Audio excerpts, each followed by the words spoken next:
1월 9일 화요일 새벽 예배를 하나님 앞에 올려드리겠습니다. 오늘 우리에게 주시는 하나님의 말씀은 신명기 4장 15절부터 24절까지 말씀입니다. 여호와께서 호렙산 불길 중에서 너희에게 말씀하시던 날에 너희가 어떤 형상도 보지 못하였은즉 너희는 깊이 삼가라. 그리하여 스스로 부패하여 자기를 위해 어떤 형상대로든지 우상을 새겨 만들지 말라. 남자의 형상이든지 여자의 형상이든지 땅 위에 있는 어떤 짐승의 형상이든지 하늘을 나는 날개 가진 어떤 새의 형상이든지 땅 위에 기는 어떤 곤충의 형상이든지 땅 아래 물속에 있는 어떤 어족의 형상이든지 만들지 말라. 또 그리하여 내가 하늘을 향하여 눈을 들어 해와 달과 별들 하늘 위의 모든 천체 곧 너희의 하나님 여호와께서 천하 만민을 위하여 배정하신 것을 보고 미혹하여 그것에 경배하며 섬기지 말라. 여호와께서 너희를 택하시고 너희를 새 풀무불 곧 애굽에서 인도하여 내사 자기 기업의 백성을 삼으신 것이 오늘과 같아도 여호와께서 너희로 말미암아 내게 진노하사 내게 요단을 건너지 못하며 내 하나님 여호와께서 내게 기업으로 주신 그 아름다운 땅에 들어가지 못하게 하리라고 맹세하였은즉 나는 이 땅에서 죽고 요단을 건너지 못하려니와 너희는 건너가서 그 아름다운 땅을 얻으리니 너희는 스스로 삼가 너희의 하나님 여호와께서 너희와 세우신 언약을 잊지 말고 내 하나님 여호와께서 금하신 어떤 형상의 우상도 조각하지 말라. 내 하나님 여호와는 소멸하는 불이시오 질투하시는 하나님이시니라. 아멘. 사장 앞부분에서 모세가 서론적인 몇 가지 당부의 말을 하였습니다. 우선 2절에서는 율법에 가감하지 말라고 합니다. 다음에는 마음을 다해 힘써 지키라고 말합니다. 9절 하반절을 보게 되면 내 당대뿐 아니라 아들과 손자에게도 가르치라고 합니다. 그렇게 세 가지를 서론적으로 이스라엘에게 당부하였습니다. 오늘은 모세의 율법 교육이 본격적으로 시작됩니다. 맨 먼저 모세가 권고한 말씀은 우상을 만들지 말라는 것입니다. 하나님은 호렙산 곧 시내산에서 모세를 통해 이스라엘 백성에게 율법을 주셨습니다. 그때 하나님의 음성만 들렸지 형상은 보이지 않았습니다. 누구도 하나님의 형상을 본 사람은 없었습니다. 왜냐하면 하나님은 형상이 없으신 분이기 때문입니다. 형상은 시공간 안에서만 가능한데 하나님은 시공간을 초월해 계십니다. 그래서 하나님을 우리는 무소부재하신 분이라고 고백합니다. 하나님은 고정된 형상을 가질 수 없으신 분입니다. 만약 하나님께 형상이 있다면 더는 초월하신 분이 아닙니다. 하나님은 전지전능하실 뿐만 아니라 천상천하 어디든 안 계신 곳이 없으십니다. 형상이 없기 때문입니다. 시공간을 초월해 계십니다. 하나님은 과거, 현재, 미래에 동시적으로 존재합니다. 우리는 현재에만 존재하는 사람입니다. 지금 이 공간에만 존재하는 것이 바로 우리입니다. 그러나 하나님은 초월하여 영원 안에 계시는 분이십니다. 그러므로 형상을 만들어 경배하고 절하는 것은 우상 숭배입니다. 어떤 형상은 사람의 모습에, 또 어떤 것은 짐승의 형상에, 또는 1월 성신에 절하는 것은 다 거짓 신에게 하는 행위입니다. 사람은 예나 지금이나 눈에 안 보이는 신보다는 눈에 보이는 신을 숭배하기를 좋아합니다. 눈에 안 보이면 막연하기 때문입니다. 실감할 수 없기 때문에 더욱더 머뭇거릴 수밖에 없습니다. 그래서 그게 아무리 조잡하고 조악하다 할지라도 신이라면 바위나 고목 앞에서도 기도합니다. 곰이 신이라고 해도 섬기는 것이 바로 사람입니다. 그러나 본문 16절은 인간의 우상 숭배 행위는 인간 이성이 부패해서 그렇다라고 말합니다. 타락으로 말미암아 인간 양심이 썩어서 그렇다는 것입니다. 인간의 순수한 심성이 범죄함으로 변질되어서 그렇습니다. 옛 사람이나 현대인이나 다 똑같습니다. 그래서 절대 우상을 만들지도 섬기지도 말라고 당부하는 것입니다. 이 계명에 전제된 것이 하나님은 형상이 없다는 것입니다. 처음 모세에게 계명을 주실 때도 하나님은 형상이 없습니다. 입체를 가진 신은 거짓 신이라는 것과 다름이 없습니다. 우상의 형상을 만들지 말라는 모세의 당부가 바로 절절한 이유입니다. 21절 이하의 말씀을 보게 되면 여호와께서 너희로 말미암아 내게 진노하사 내게 요단을 건너지 못하며 내 하나님 여호와께서 내게 기업으로 주신 그 아름다운 땅에 들어가지 못하게 하리라 고 맹세하였은즉 나는 이 땅에서 죽고 요단을 건너지 못하려니와 너희는 건너가서 그 아름다운 땅을 얻으리니 너희는 스스로 삼가 너희의 하나님 여호와께서 너희와 세우신 언약을 잊지 말고 내 하나님 여호와께서 금하신 어떤 형상의 우상도 조각하지 말라. 내가 너희와 가나안에 함께 들어간다면 내가 나서서 너희를 단속하겠지만 나는 여기서 죽으니 간곡하게 당부한다는 것입니다. 왜 이렇게 모세가 간곡하게 부탁했을까요? 그것은 바로 24절 말씀입니다.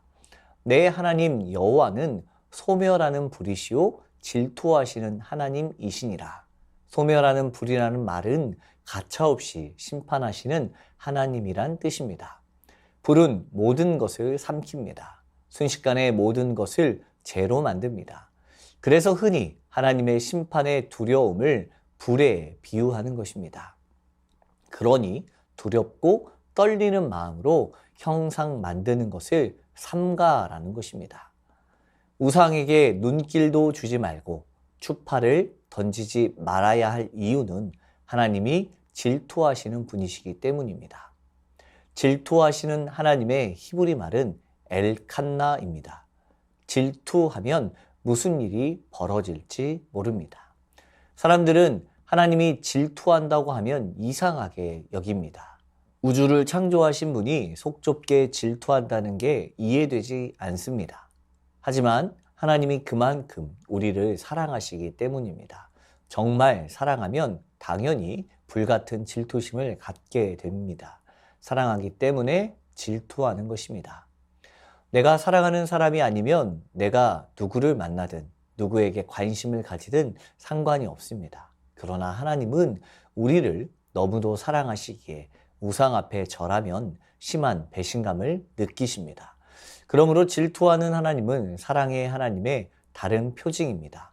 하나님도 우리에게 당신이 우리를 사랑하신 것과 같은 사랑을 원하십니다. 조금 더 우상에게 눈길을 돌리지 말라는 것입니다. 주님이 나를 사랑하셔서 십자가에 달려 물과 피를 쏟으시고 죽음까지 이르렀습니다. 이런 사랑을 누가 할 수 있겠습니까? 누가 나를 위해 십자가에 달려 살을 찢고 피를 흘릴 수 있겠습니까? 바로 주님밖에 없으십니다. 그래서 절대 우상 앞에 절하면 안 되는 것입니다. 질투의 히브리 말은 칸나인데 헬라 말로는 젤로스입니다. 젤로스는 질투라는 뜻과 열심이란 뜻이 있습니다. 이것은 바꿔 말하면 열심히 하나님을 사랑하라 라는 말입니다. 하나님이 질투하지 않으시도록 하나님만 사랑하라고 당부하고 있습니다. 그럼에도 우리는 기어이 우상을 만들고 형상을 쫓아가면 어떻게 징계하시겠습니까?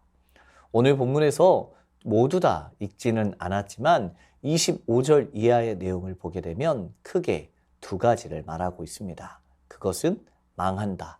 그리고 평생 보지도 듣지도 냄새 맡지도 못하는 우상만 섬기며 살게 될 것이다 입니다. 하나님이 아닌 또 다른 형상을 좋아하거나 쫓아서는 될 수 없습니다. 우리의 삶이 망하거나 아무런 가치도 없고 아무런 반응도 하지 못하는 헛된 우상이나 섬기게 되는 것입니다. 그것은 세상에서 보기 좋은 모습으로 우리를 유혹하는 것임을 기억해야 합니다. 빛 좋은 개살구라는 말과 같이 하나님이 아닌 세상의 다른 어떤 것들도 그 안에 진실이 없다라는 것을 기억해야 합니다. 그것은 모두 가짜입니다. 오직 하나님만 섬기고 사랑하시기 바랍니다. 그래서 저주가 아닌 복을 누리며 살아가는 저와 모든 성도님들의 삶이 되길 축복합니다. 말씀을 붙들고 기도합니다. 주신 말씀 기억하며 기도할 때 어떠한 우상도 만들지 말고 그것을 섬기지 말고 오직 하나님을 경배하고 따르는 믿음 허락하여 주옵소서. 우상 숭배는 속히 멸망하는 지름길이라는 사실을 깨닫고 오직 하나님만 사랑함으로 그 사랑 안에서 풍성함을 누리는 삶을 살아가게 하옵소서. 세상의 유혹을 벗어나 오직 말씀의 능력을 신뢰함으로 주님의 복을 누리는 삶이 되게 하옵소서.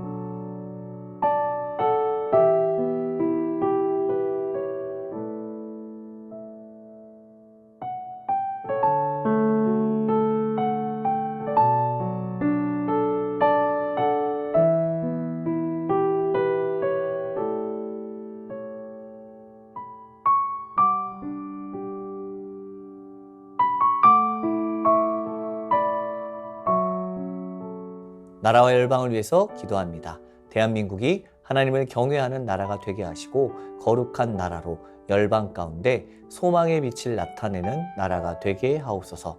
대통령과 위정자들이 하나님을 경외함으로 시대의 흐름을 정확히 읽어내며 국정을 운영하게 하소서. 국제적 난기류 속에서도 외교적 협력을 통해 안보 관계의 지혜를 발휘하고 여야의 협치로 민생과 한국 경제를 살리며 대한민국의 미래를 그려가게 하옵소서. 우리 민족을 향한 하나님의 크신 뜻인 복음적 통일 한국과 열방을 품는 제사장 나라로서 선교 완성의 사명을 다하는 대한민국 되게 하옵소서.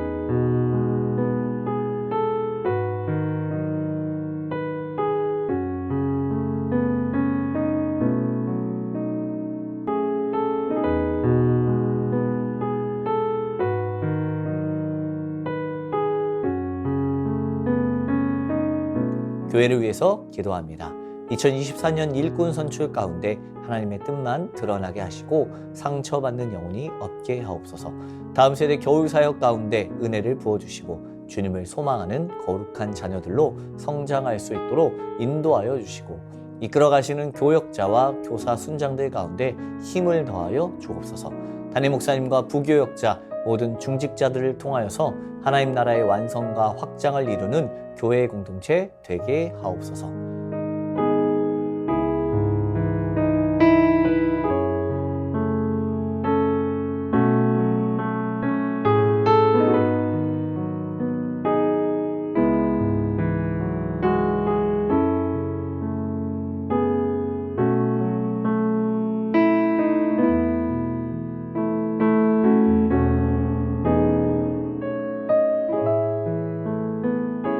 선교사님과 환우분들을 위해서 기도하겠습니다.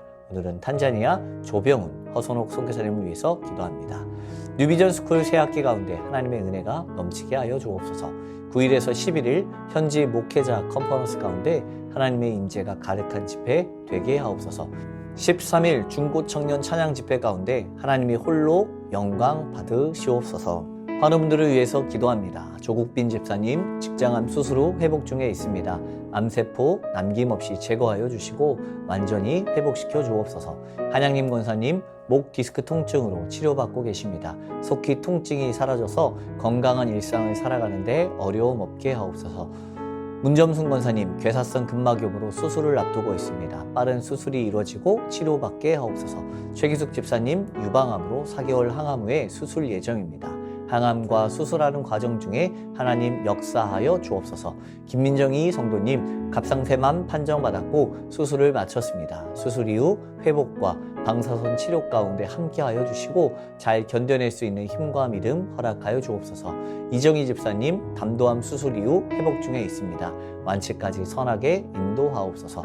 이용님 성도님 등에 생긴 종양치료를 위해 항암 중에 있습니다. 후유증 없도록 지켜주옵소서. 서순자이 권사님 폐암으로 항암하실 때 부작용 없게 하시고 깨끗하게 치료하여 주옵소서. 고부덕 권사님 고관절 위쪽 엉치뼈가 골절되어 12주 진단을 받았습니다. 시술하지 않고 뼈가 잘 붙도록 인도하옵소서. 권우순 권사님 이전 항암이 내성이 생겨 항암 방법을 변경하게 됩니다. 검사 후 잘 맞는 항암제를 찾게 하시고 진행하는 과정 후 부작용 없이 잘 회복될 수 있도록 인도하옵소서. 노성빈 형제님 크론병을 앓고 있습니다. 주사제 치료 및 몸 관리를 잘하게 하셔서 소장의 염증이 사라지게 하시고 일상생활을 회복하게 하옵소서.